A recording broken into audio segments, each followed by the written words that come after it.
Welcome, spiritual parents. Thank you for sharing this podcast with your friends and your community. Our community is growing, and I'm hearing the most beautiful stories from all of you. So let's keep going. Changemakers raising changemakers. Hi, everyone. I'm so excited. I have Melissa Corrion here today. And Melissa, I'm so excited we connected through telepathy tapes an autistic group on Facebook, and it's been such a joy following some of her guided meditations that we had with Kevin, and I'm so excited to have you, Melissa. Thanks so much for being here. Thank you. I'm delighted to be here also. It's really exciting for me too. And so I'm really happy that you asked me to join you. Yes, and Melissa, it's been fun to connect with you lately. 7-year-old daughter who is gifted and has labels as well, and I love to focus on the highly sensitive pieces of her. I was going to use this as an example. My mom has a puppy. It's a miniature schnauzer puppy, Eddie. He's 6 months old. I guess I can use he's okay being public, so I'll use his name. But my daughter loves playing with him. And every day after school, she's like, "Are we going to see Eddie?" And I feel like he's a grounding piece for her. So I'd love to ask you about animals with neurodivergent kids and gifted kids or highly sensitive kids as well. That is true. They do have such a divine connection with each other. I am actually one of those people myself. I was always connected as a child with animals too, and I think they are a very unique grounding piece for children and adults. But I could see how your daughter, they have that connection, and they're most likely talking throughout the day with each other, and she is just excited to be near him. And so maybe if she had a stressful day at school or something, didn't go right or feel right, that when she sees Eddie, that just gives her that grounding piece again. The animals know when we're off and sense that. And so he's probably looking forward just as much to see her so that he can give her that beautiful energy also. And so when they're just playing together, it's just pure joy and just such a beautiful energy. And there is no stipulations. And they just both feel that sense of calmness and peace together. Is it a piece of the animals let us be who we truly are? Because I feel like society has these expectations, right? Parents have expectations of kids. When they're at school, the teacher has expectations, rules they have to live by. Is that animals, they don't have that for us? Or I was curious. They just do. They truly want us to be ourselves. That is kind of one of the things that they are here for, is to bring us back to remember who we truly are, and their guided messages that they give us throughout the day, or when they sense we're off in somehow, or whatever came through in that day, they are there to kind of come and say, hey, so when they're acting off too, that's kind of a little reality check for us too. That, oh, maybe something's going on with us. And so it's kind of like their way of going, hey, take a look, see what's going on with you. Do you feel your energy is a little heightened, or that, you might have experienced something today that sent you off and you don't even recognize that or know it happened? And then when you come in contact with your pet, they are like, oh, hey, they might be a little, barking extra or meowing too much or just seem a little squirrely. And they are just looking, it's their little guidance way for us to go, hey, do a double check with yourself. And they can see things, also that we can't. And so they might be forewarning us that, something might be coming, or that they sense something different that we don't see. And so they are just truly there to be our messengers and our guides at pretty much all the time. Oh, I have a question for you for my kids. It just came to me. My kids have always been curious if animals live in the present moment or what that looks like for animals. They do. They truly don't think about anything from that, what besides right now. Like they're thinking about taking a nap or laying in the sun. They're not worried about, oh, something happened yesterday, and they're not playing that little reel in their head, kind of like us humans do. And so by them, they don't think about, oh, that happened to me yesterday. Oh, that was so sad. They're just really, I'm up today. I'm going to go lounge. I'm going to go play. I'm going to go just be.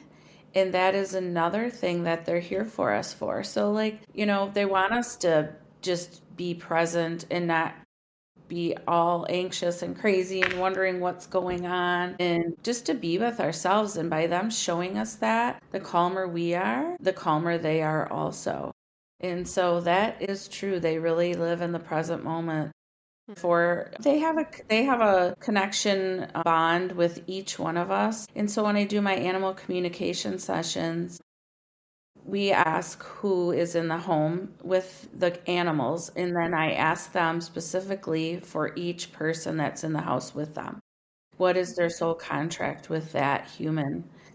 And so it could, they have them even with the children and everyone in there. There's some little, contract that the reason that they came for. And it is astounding to hear, what they are really here for. Some are here to show unconditional love to one person in the family that maybe grew up and didn't feel that.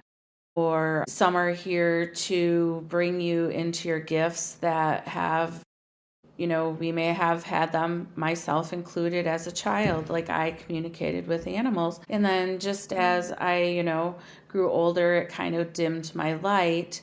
Not saying I still didn't connect, but not as I felt like I used to. And so when I had my cats come back into my life, two that are in spirit now and the two that are here living with me, it was kind of a reconnection, like a rebirth almost for myself. Like, hey, this is what I'm here for. You need to get back on track to talking about us and bringing the animals back out to life, and you're a messenger for us to speak for us. And I started to take the cues, because Harley, my girl cat, is really been the dominating force behind everything that I've been doing the last 5 years. I channel a lot through her, and stuff comes from Hendrix too. He's her brother, but Harley has literally told me since the day we got them 5.5 years ago, like that this was her purpose to get me on my, road and the right track again. And that is kind of what I've been doing ever since. It brought me closer to my own self. And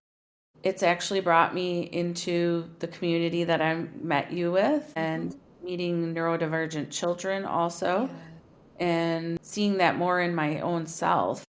So she's kind of been that mirror for me to, like, hey, Mom, when you seem anxious and when you're off, that kind of gives me a little bit of anxiety too.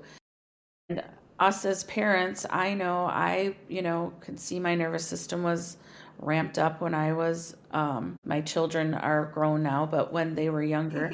And so, and even with the animals, it's the same thing, when you come home from a stressful day, or you've had anything stressful, and you come flying in the house, and just like the whirlwind goes, they're kind of there too, just taking that all in, and they're not sure what the heck happened, you know. And so they'll either try to come and sit next to you sometimes, even or even at your feet or on your lap. And what they're doing is they're bringing grounding into your body, or they're pulling that energy out of you also into themselves. That is what selfless beings they are. So they don't want us to be stressed. They don't want us to feel on edge. They don't want us to feel that way. So they really want to just come and bring us peace into our body too, because they know when that happens, it's going to reflect back to them, and then they're going to feel calmer and safer too, just like children do with parents and animals too. That's wonderful. I love that. I was thinking about the animals, and you and I were talking about the Schumann resonance and how It's for those that may not understand it. I believe, and you can fix me if I say this incorrectly. Please feel free to correct me. It's the energy that the earth is emitting is that, and we can pick it up, especially if we're more sensitive. A lot of neurodiverse kids, highly sensitive people like myself, we can be more aware, or it can really we can feel those effects. It can feel heavy or draining or intense. Is there a reason that the animals maybe don't pick it up like we do? Is it because we're so in our minds? What would be your idea about this? And maybe you don't know. I don't know. No, I do think they do pick it up a little bit, honestly, because they see those energies kind of like the autistic children do too. They're out there in that higher ether, I feel, that up it more into the 5D level. And I feel they do sense energy. So if you're like in your house and your dog, which has been an example, my grandpup comes here a lot, and she's just been barking out into the air. There's nothing here. We live out in the, in a quiet area. And Yeah. so then it's just like, who are you barking at? What is going on? That kind of, like, Mm-hmm. oh, she's sensing something else out there, because I do believe there are other entities out there, some, that aren't looking to provide, I don't like the word good, but good things, Sure. out there versus the beautiful lights and forces out there that are working with us and not against us. And so I really do believe that they feel a lot of those energies too on a different, little bit different wavelength, because they are here also for their own mission. They are here for us, but they are here to come to Earth kind of just like we did they have their own soul contract with themselves too. And so I do believe that they do feel that though, and it makes them off maybe a little bit. And so we're sensing that from them too, because we are all one consciousness and one energy, big ball of energy. And so I think that that really is part of what they go through too. So they feel it as well. I think it's interesting. My son, who's 10, he asks questions about animals. My daughter's drawn to them. My son, it's like he's very drawn to orcas because they're brave and they're the king of the ocean, he says. And he feels like for him, there's pieces, being so sensitive to the world, there's pieces that he could grow in and he wishes was different about him. So he sees this orca as this prominent figure, right? Like his spirit animal. So I was curious if the animals, they're feeling it as well, but maybe they don't sit in it like we do. Maybe they're able to release it in a different way. Some I of these truly, neurodiverse kids, right?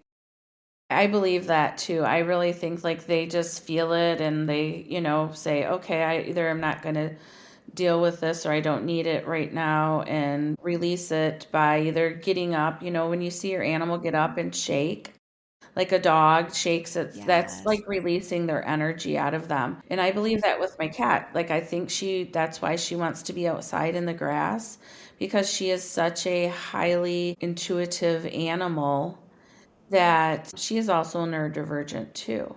And so it's not just people, animals Yeah. are too. And I believe that's why she wants to go outside. And I'm letting her do it more, but I'm also, explaining to her there are things in different animals around here that live that could harm you.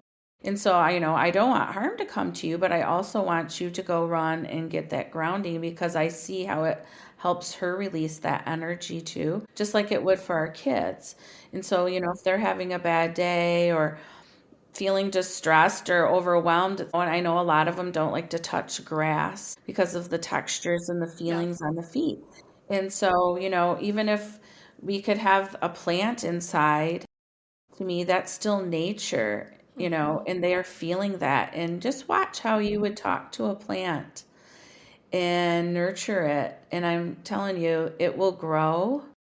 And that might be something for, children too that don't want to go touch the grass, because if they could go just even talk to a tree, I really believe they have that connection. I know I did as a kid. Being outdoors was just so grounding for me. When we were kids, you come in when the street lights were on, and it Yep. was like I remember not wanting to come in or being outdoors. It didn't matter if it was what the season was. It was just like you were still outside, because I think we just felt that grounding energy so much, and we needed that to come back to balance within ourselves.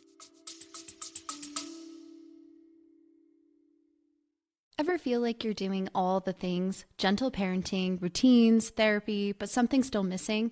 What if the missing piece is spirituality? Take our free quiz right now. What kind of woo are you as a parent? It's fun, quick, and reveals your unique spiritual style, so you can parent with more flow, trust, and alignment. Because we parents don't need more shoulds in our lives. Let's lean into our strengths. Click the link in the show notes below. Happy days, spiritual parents.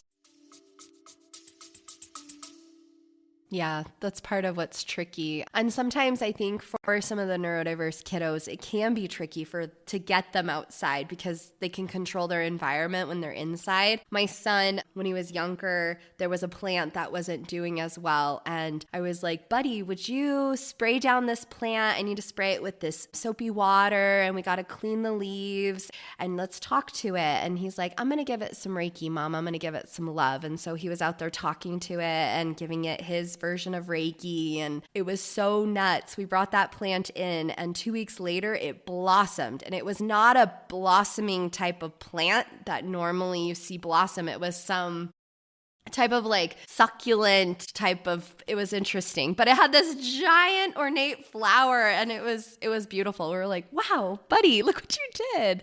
So I love it. Grounding He our did kids like do that. Like truly, that was his healing. He was sending that beautiful energy that he has to that plant, and it was responding. And it just shows you how connected we are with nature and animals, and just they listen and they want that for us. And the call, and I'm sure that brought so much peace and calming and joy inside of him too, while he got to, experience doing that.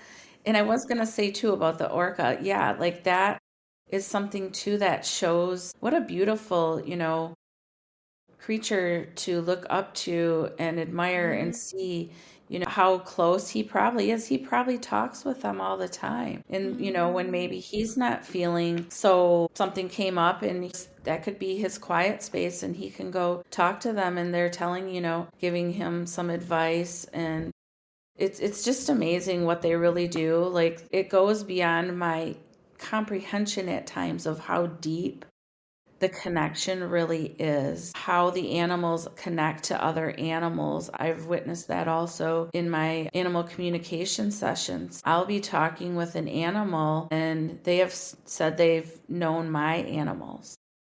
Or I was doing a session and my cat walked into the room and the animal's like, "Hey, I know your cat. We've talked to each other." So then I was just like, did the animals orchestrate this? Or it just goes so deep to me that it's unfathomable sometimes of really where, how high up they go and how they know so much. And it's just amazing to me that I would never think that about an animal, so many years ago. And I think that's part of it too. They're not just an animal. And I think if we see our pet as one of us, because they truly are an equal to us, it will change your whole thought about them. It will deepen your bond with them.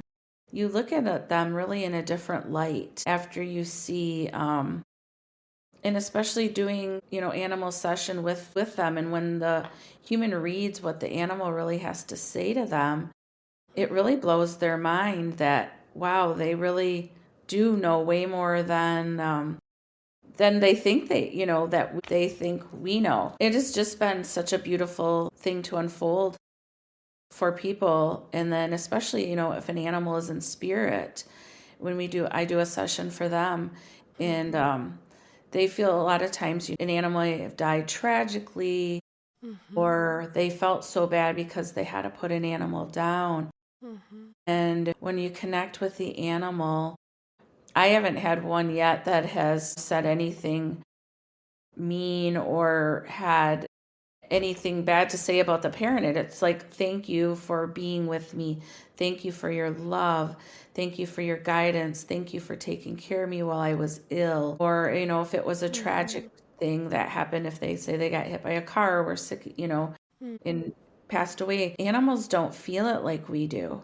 We watch it because we're the ones left here. Just like even with a human passing, we're the human left behind on the earth is usually the one that is suffering more.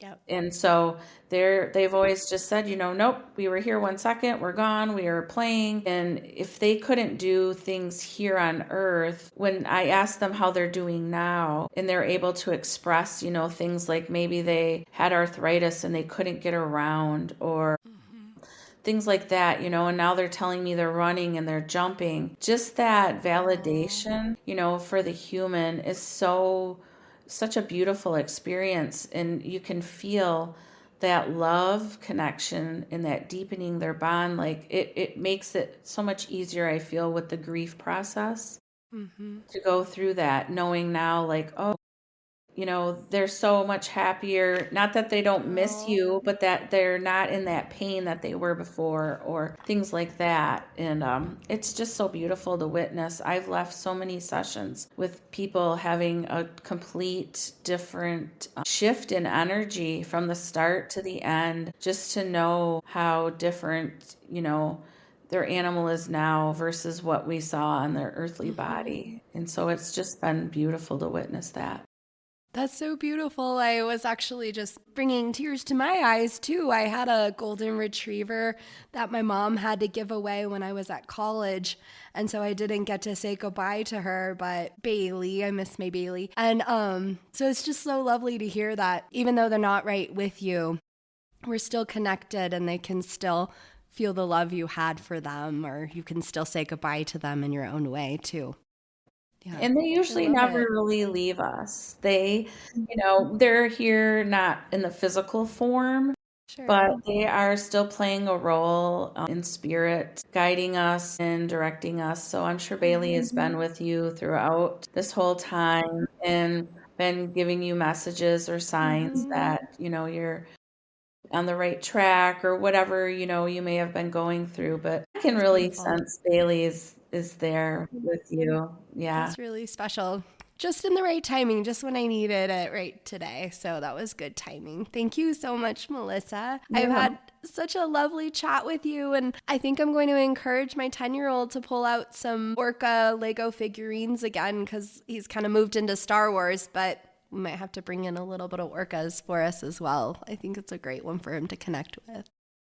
Yes, I just did a guided meditation this past week, and it was so profound. The people that connected with their animals after we chatted, and the animals and spirit came through for so many people of their animals that passed, and then some that are present or even in the wild.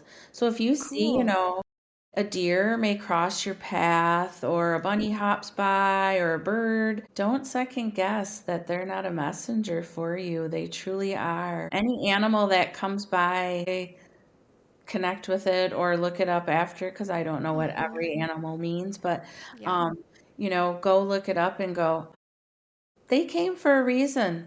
It might be something you were going through or thought about doing or thinking about doing, and oh, wow, that was their message. That really struck me, or that really, hit. They were telling me it's okay, or they were telling me to move forward, or they were telling me to pause and take a breath. But so don't discredit any of those animals out in the wild, because they are literally cross our path for a reason too. It's so true. I have to tell you a story. My daughter was born 3 weeks early, and she was in the NICU for oxygen. She's now 7. But at the time I was having to do like a breast pump to get breast milk. And it was 3 o'clock. No, I think it was 5 o'clock in the morning. And I had this breast pump on, and I was feeling so sad because they let me out of the hospital, but she was still in the NICU. So I was pumping and crying because this wasn't what I thought everything would look like. And I looked out my window, and standing by the window was this elk, like this giant elk right by my window. I was like, oh, and all of a sudden I could feel the energy of elk are strong, and you are strong, and you are going to get through this. And this is a hard moment in your life, but everything's going to be okay. Like, you are a strong person, you were strong like the elk, and focus on just keep going for her and keep going with all of this, and you guys are going to be okay. And I was just bawling and crying, and it was a beautiful moment. So I totally agree with you. They're there, and they come in these timings. That is a beautiful message that was so delivered at the right time. Yeah. There never is a coincidence. They are just always synchronicities, and they show up right when we need them the most. They do. It's beautiful. And definitely the spirits around us too. My grandmother, she always sends me bald eagles and red-tailed hawks. And right after she had passed, my mom and I were driving in the car, and all of a sudden an eagle swept down in front of our window, and I thought I was going to hit it. It was so close. I slammed on my brakes. We're like, whoa, okay, Abuela, we know you're here, and we were just talking about you and laughing in the car, and we know you're with us, but don't make us hit the eagles. How beautiful, yes. though. What beautiful messengers to be sent. Grandma's always near. I know, we love it. It's beautiful. So just in my backyard all the time, just sitting on our deck, just red-tailed hawks, just sitting there looking at us eye to eye through the glass. We're like, okay, yes, we know. We'll change. We know you're here. Oh, that's so beautiful. Yeah, really lucky. Well, thank you so much, Melissa, for all you're doing for our community. I love the work you do, helping children that are nonverbal to connect with their families and helping people to connect with their animals and healing and all of these pieces. It's been so lovely to connect with you. Thank you so much. I appreciate it. It has been wonderful to talk with you too. Well, that's a wrap. Thanks so much for tuning in, Changemakers. This is Carrie. And if you haven't done a review for us, 5 stars and a little few words about what you've enjoyed in our podcast episodes, we would really appreciate it. If you guys would like to ever message me, I would love any questions you have or any feedback at info@hearttoheartlife.com. We also have a brand new website, which we're super excited to share. It's hearttoheartlife.com. Thanks so much for tuning in, and happy life, happy times, Changemaker families. Bye. Please remember that the information shared on this podcast is educational in nature and does not constitute licensed mental health advice. If you need such advice, you should speak with a licensed professional about your unique situation. Thanks so much, happy listeners.